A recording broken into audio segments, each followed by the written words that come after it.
Ja, für unsere Hühnerfrikassee brauchen wir ein Suppenhuhn, das habe ich diesmal an Hahn, ein Männchen, der hat es auch mal verdient, dass er verarbeitet wird, nicht immer nur die Frauen. Dann ein Bund Suppengrün, eine Zwiebel, dann brauchen wir später noch Champignons, Erbsen und Spargel, Weißwein, eine Sahne, etwas Pfeffer und Salz und dann brauchen wir noch Butter und etwas Mehl. An Gewürzen brauchen wir natürlich ein Lorbeerblatt, ein paar Wacholderbeeren, Muskatnuss und eine Nelke. Dann bringe ich erst einmal ein Wasser zum Kochen. Hier habe ich mein Suppengemüse, das ist Sellerie, Karotte, Lauch, Petersilie und eine Pastinake, die habe ich zusammengebunden. Die lege ich jetzt einfach schon mal ins Wasser und dann gebe ich auch schon ein bisschen Salz dazu. Und wenn das Wasser dann kocht, dann tun wir unseren Vogel mit rein. So, Deckel drauf und den Ofen schalte ich auch kleiner, dass das nur ganz langsam zieht und nicht kocht. Das Ganze wird jetzt ungefähr, ich lasse es einmal eine Stunde drin. Schau ab und zu mal nach, ab und zu muss man auch mal ein bisschen abschöpfen oben das Eiweiß, aber da schauen wir dann gemeinsam nochmal rein. Die Zwiebel spicke ich mit dem Lorbeerblatt und der Nelke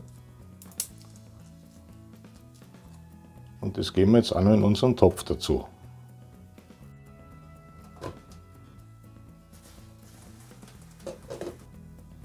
So, die Wacholderbeeren, die drücke ich einfach ein bisschen an und die kommen jetzt auch in unsere Brühe. Die Stunde ist jetzt vorbei. Jetzt schauen wir mal, was unser Hühnchen sagt.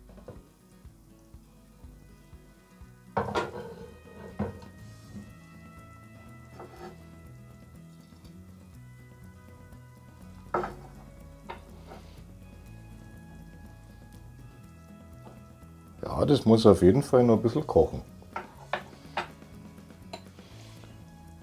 Aber man kann schon mal probieren.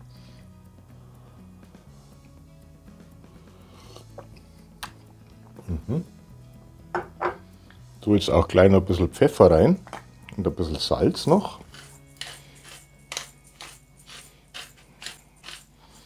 Und dann lassen wir es mindestens noch eine gute halbe Stunde kochen.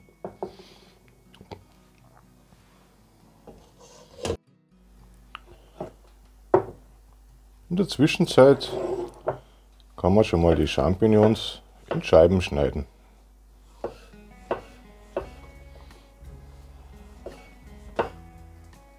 Leider ist ja noch keine Spargelzeit, deswegen habe ich mir gedacht, Spargel muss in das Frikassee rein. Und dann habe ich mir halt so ein Dosenglas Spargel gekauft und den probieren wir jetzt einfach dazu aus. Ja, das war jetzt ganz gut, dass ich den probiert habe. Der schmeckt nämlich ganz schön sauer. Den werde ich jetzt erst einmal ein bisschen wässern. So, einfach ein bisschen Wasser drüber und ein bisschen stehen lassen. Und dann schmeckt er dann schon. Unser Huhn ist nun fertig. Das gebe ich jetzt heraus. Und jetzt seht ihr auch, warum ich da die Schnur um das Gemüse gewickelt habe. Weil das kann ich jetzt hier auch einfach rausnehmen.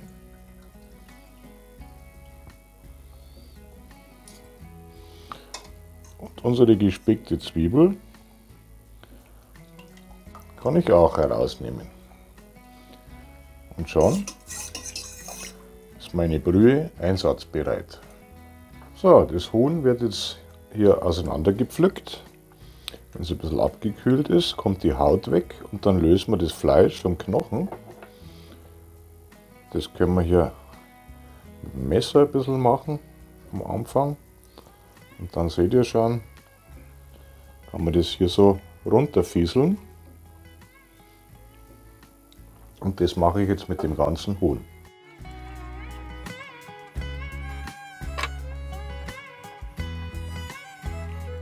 Und so schaut es dann aus, wenn alles abgepult ist.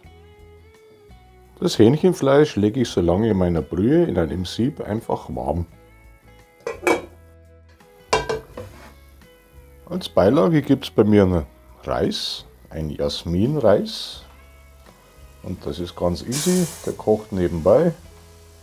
Das heißt immer ein Teil Reis und doppelt so viel Wasser.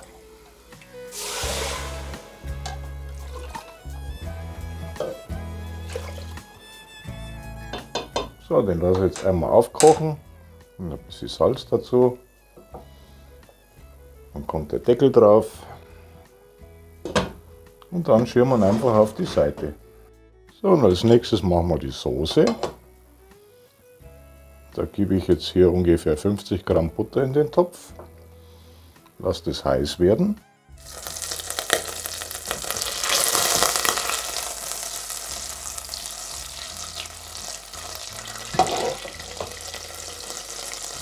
Und dann gebe ich ungefähr 50 Gramm Mehl dazu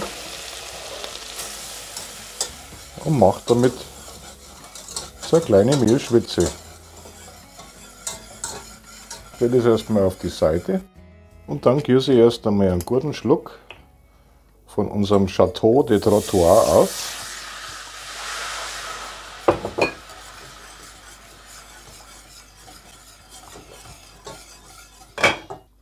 Und gebe noch ein bisschen Hühnerbrühe dazu.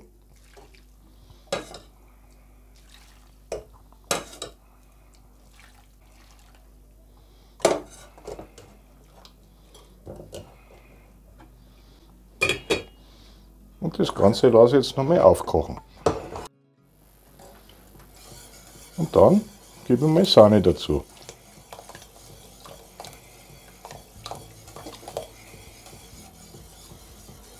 Das Ganze wird jetzt nochmal abgeschmeckt mit Salz und Pfeffer.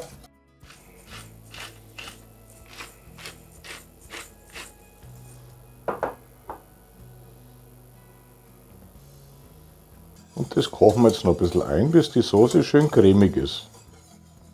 Dann kommt noch ein bisschen frische Muskatnuss dazu.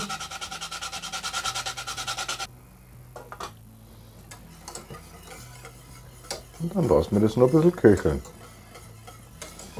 Da gibt es natürlich jetzt auch viele Variationen. Also bei mir kommt rein klassisch Champignons, Spargel und Erbsen. In Ostdeutschland kommt zum Beispiel gern einmal Kapern rein. Die Champignons tue ich einfach in eine heiße Pfanne und lasse sie erstmal ein bisschen anrösten.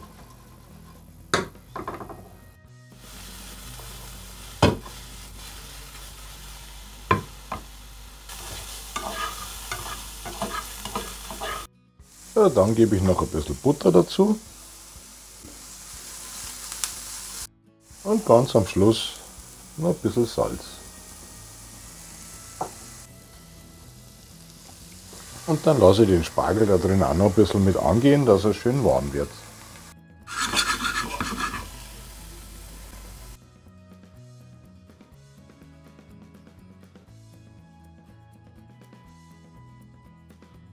Ja, und wenn euch das Rezept gefallen hat, dann lasst mir doch gerne ein Like da.